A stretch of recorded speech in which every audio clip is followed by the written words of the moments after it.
पत्नी सहित गौतम की आराधना से संतुष्ट हो भगवान शिव का उन्हें दर्शन देना, गंगा को वहां स्थापित करके स्वयं भी स्थिर होना, देवताओं का वहां बृहस्पति के सिंह राशि पर आने पर गंगा जी के विशेष महात्म्य को स्वीकार करना, गंगा का गौतमी या गोदावरी के नाम से और शिव का त्र्यंबक ज्योतिर्लिंग के नाम से विख्यात होना तथा इन दोनों की महिमा। सूत जी कहते हैं, पत्नी सहित गौतम ऋषि के इस प्रकार आराधना करने पर संतुष्ट हुए भगवान शिव वहां शिवा और प्रथम गणों के साथ प्रकट हो गए।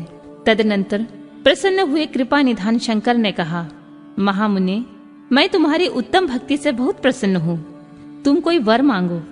उस समय महात्मा शंभु के सुंदर रूप को देखकर आनंदित हुए गौतम ने भक्ति भाव से शंकर को प्रणाम करके उनकी स्तुति की। लंबी स्तुति और प्रणाम करके दोनों हाथ जोड़कर वे उनके सामने खड़े हो गए और बोले, देव, मुझे निष्पाप कर दीजिए। भगवान शिव ने कहा, मुने, तुम धन्य हो, कृतकृत्य हो और सदा ही निष्पाप हो। इन दुष्टों ने तुम्हारे साथ छल किया है। जगत के लोग तुम्हारे दर्शन से पाप रहित हो जाते हैं, फिर सदा मेरी भक्ति में तत्पर रहने वाले तुम क्या पापी हो। मुने, जिन दुरात्माओं ने तुम पर अत्याचार किया है वे ही पापी, दुराचारी और हत्यारे हैं। उनके दर्शन से दूसरे लोग पापिष्ट हो जाते हैं। वे सब के सब कृतज्ञ हैं, उनका कभी उद्धार नहीं हो सकता। महादेव जी की बात सुनकर महर्षि गौतम मन ही मन बड़े विस्मित हुए। उन्होंने भक्ति पूर्वक शिव को प्रणाम करके हाथ जोड़कर पुनः इस प्रकार कहा। गौतम बोले, महेश्वर, उन ऋषियों ने तो मेरा बहुत बड़ा उपकार किया है। यदि उन्होंने यह बर्ताव ना किया होता तो मुझे आपका दर्शन कैसे होता। धन्य है वे लोग, वे महर्षि, जिन्होंने मेरे लिए परम कल्याणकारी कार्य किया है। उनके इस दुराचार से ही मेरा महान स्वार्थ सिद्ध हुआ है। गौतम जी की यह बात सुनकर महेश्वर बड़े प्रसन्न हुए। उन्होंने गौतम को कृपा दृष्टि से देखकर उन्हें शीघ्र ही यूं उत्तर दिया। शिव जी बोले, प्रियवर, तुम धन्य हो, सभी ऋषियों से श्रेष्ठतर हो। मैं तुम पर बहुत प्रसन्न हुआ हूँ। ऐसा जानकर तुम मुझसे उत्तम वर मांगो। गौतम बोले, नाथ, आप सच कहते हैं, तथापि 5 आदमियों ने जो कह दिया या कर दिया वह अन्यथा नहीं हो सकता। अतः जो हो गया है सो रहे। देवेश, यदि आप प्रसन्न हैं तो मुझे गंगा प्रदान कीजिए और ऐसा कहकर लोक का महान उपकार कीजिए। मेरा आपको नमस्कार है, नमस्कार है। यूं कहकर गौतम ने देवेश्वर भगवान शिव के दोनों चरणार बिंद पकड़ लिए और लोकहित की कामना से उन्हें नमस्कार किया। तब शंकर जी ने पृथ्वी और स्वर्ग के सारभूत जल को निकालकर, जिसे उन्होंने पहले से ही रख छोड़ा था, और विवाह में ब्रह्मा जी को दिए हुए जल में से जो कुछ शेष रह गया था वह सब भक्त वत्सल शंभु ने उन गौतम मुनि को दे दिया। उस समय गंगा जी का जल परम सुंदर स्त्री का रूप धारण करके वहां खड़ा हुआ। तब मुनिवर गौतम ने उन गंगा जी की स्तुति करके उन्हें नमस्कार किया।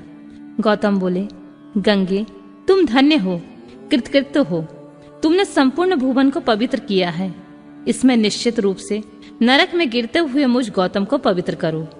तदनंतर शिव जी ने गंगा जी से कहा, देवी, तुम मुनि को पवित्र करो और तुरंत वापस न जाकर वैवस्वतः मनु के 28वें कलयुग तक यहीं रहो।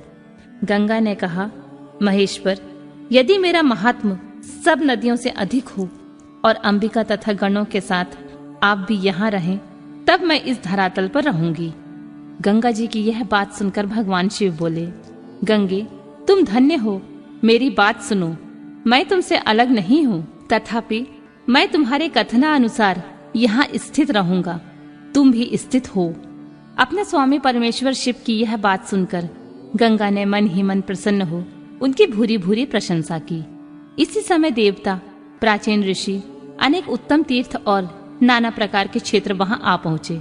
उन सब ने बड़े आदर से जय जयकार करते हुए गौतम, गंगा और गिरिशाई शिव का पूजन किया। तदनंतर उन सब देवताओं ने मस्तक झुकाकर हाथ जोड़कर उन सब की प्रसन्नता पूर्वक स्तुति की। उस समय प्रसन्न हुई गंगा और गिरीश ने उनसे कहा, श्रेष्ठ देवताओं, वर मांगो। तुम्हारा प्रिय करने की इच्छा से वह वर हम तुम्हें देंगे। देवता बोले, देवेश्वर, यदि आप संतुष्ट हैं और सरिताओं में श्रेष्ठ गंगे, यदि आप भी प्रसन्न हैं, तो हमारा तथा मनुष्यों का प्रिय करने के लिए आप लोग कृपा पूर्वक यहाँ निवास करें। गंगा बोली, देवताओं, फिर तो सबका प्रिय करने के लिए आप लोग स्वयं ही यहाँ क्यों नहीं रहते? मैं तो गौतम जी के पाप का प्रक्षालन करने जैसे आई हूँ, उसी तरह लौट जाऊंगी। आपके समाज में यहाँ मेरी कोई विशेषता समझी जाती है, इस बात का पता कैसे लगे? यदि आप यहाँ मेरी विशेषता सिद्ध करें तो मैं अवश्य यहाँ रहूंगी, इसमें संशय नहीं है। सब देवताओं ने कहा, सरिताओं में श्रेष्ठ गंगे, सबके परम सुहृद बृहस्पति जी जब जब सिंह राशि पर स्थित होंगे तब तक हम सब लोग यहाँ आया करेंगे, इसमें संशय नहीं है। 11 वर्षों तक लोगों का जो पातक यहाँ प्रक्षालित होगा, उसमें मलिन हो जाने पर भी हम उसी पाप राशि को धोने के लिए आदर पूर्वक तुम्हारे पास आएंगे। हमने यह सर्वथा सच्ची बात कही है। सरिते, महादेवी, अतः तुमको और भगवान शंकर को समस्त लोगों पर अनुग्रह तथा हमारा प्रिय करने के लिए यहाँ नित्य निवास करना चाहिए। गुरु जब तक सिंह राशि पर रहेंगे तभी तक हम यहाँ निवास करेंगे। उस समय तुम्हारे जल में त्रिकाल स्नान और भगवान शंकर का दर्शन करके हम शुद्ध होंगे, फिर तुम्हारी आज्ञा लेकर अपने स्थान को लौटेंगे।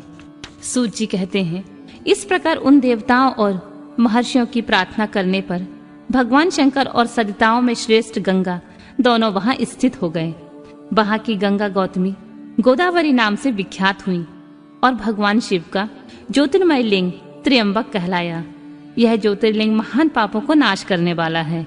उसी दिन से लेकर जब जब बृहस्पति सिंह राशि में स्थित होते हैं तब तब सब तीर्थ क्षेत्र, देवता, पुष्कर आदि सरोवर, गंगा आदि नदियां तथा श्री विष्णु आदि देवगण अवश्य ही गौतमी के तट पर पधारते हैं और वास करते हैं। वे सब जब तक गौतमी के किनारे रहते हैं तब तक अपने स्थान पर उनका कोई फल नहीं होता। जब वे अपने प्रदेश में लौट जाते हैं तभी वहां इनके सेवन का फल मिलता है। यह त्र्यंबक नाम से प्रसिद्ध ज्योतिर्लिंग गौतमी के तट पर स्थित है और बड़े बड़े पातकों का नाश करने वाला है। जो भक्ति भाव से इस त्र्यंबक लिंग का दर्शन, पूजन, स्तवन और वंदन करता है, वह समस्त पापों से मुक्त हो जाता है। गौतम के द्वारा पूजित त्र्यंबक नामक ज्योतिर्लिंग इस लोक में समस्त अभीष्टों को देने वाला तथा परलोक में उत्तम मोक्ष प्रदान करने वाला है। मुनीश्वरों, इस प्रकार तुमने जो कुछ पूछा था वह सब मैंने कह सुनाया। अब और क्या सुनना चाहते हो? कहो, मैं उसे भी बताऊंगा, इसमें कोई संशय नहीं है।